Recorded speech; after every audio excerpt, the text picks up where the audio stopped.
Unfortunately, child abuse knows absolutely no boundaries. Here in the city of Alexandria alone, the child abuse reporting line received over 1,000 calls of child abuse last year, 1,096 calls of child abuse and neglect. 1 in 4 girls will be sexually abused before they turn 18 years old. 1 in 6 boys is currently being sexually abused right now as we speak. The Center for Alexandria's Children is a public-private partnership, and we're dedicated to protecting, intervening, prosecuting, investigating, and treating child victims of abuse. Once that child makes that outcry and it gets reported to either the police or the child abuse reporting line, they will contact us here at the Center for Alexandria's Children to schedule a forensic interview of that child. The child will have that opportunity to tell their story to one person, and it'll be recorded. It'll be video recorded. One of the most vital pieces of the center, from my perspective, is the coordination as a neutral party to all of the systems involved in the prosecution and services related to child abuse.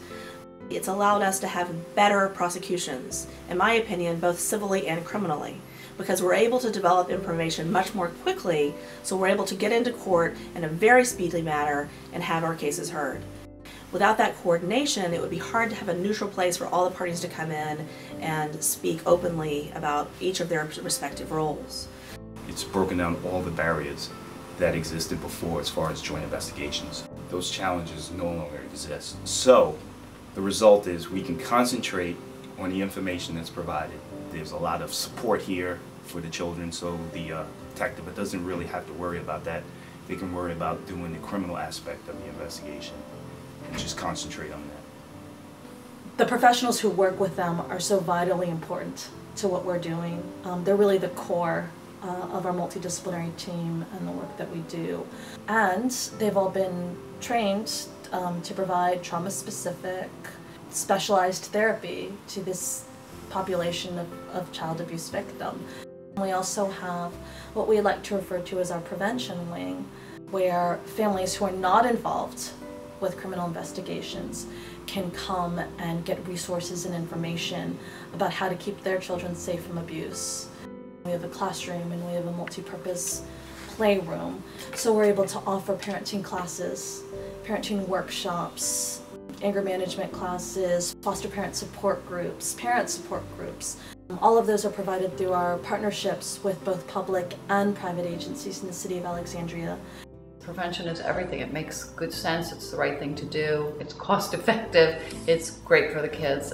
I'd love to see it, really have the money to be a resource for every parent in the community. Behavior management, good parenting skills, child development, a resource for where you can take your children for vaccines or, whatever the things that you need as a parent for your children, a really warm, friendly place to come and get that information.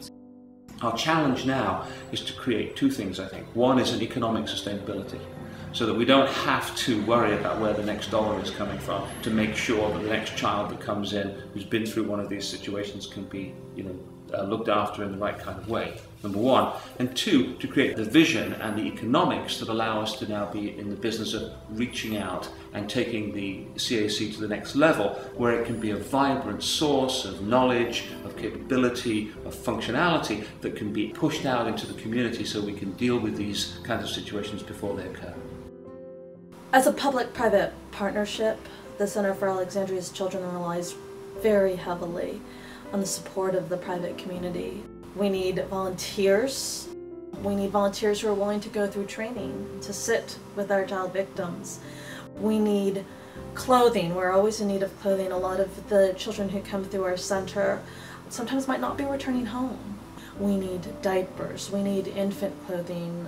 We need gift cards for grocery stores. We need bus tokens. We need taxi vouchers. And we need money. I think this is a wonderful example of where somebody can invest some time and some money and really make a difference in everybody's life. Kids are the most vulnerable part of our community, and they go through the most terrible traumatic situations. I think that the clarion call for me was to do something locally, something where palpably you could make a difference in children's lives and invest in doing that. You know, the fact of the matter is that we can't do this job. We can't be this neutral coordinating hub without the support of the entire city of Alexandria, and not just the city of Alexandria government, but also private citizens, community members, businesses, and the families that we serve.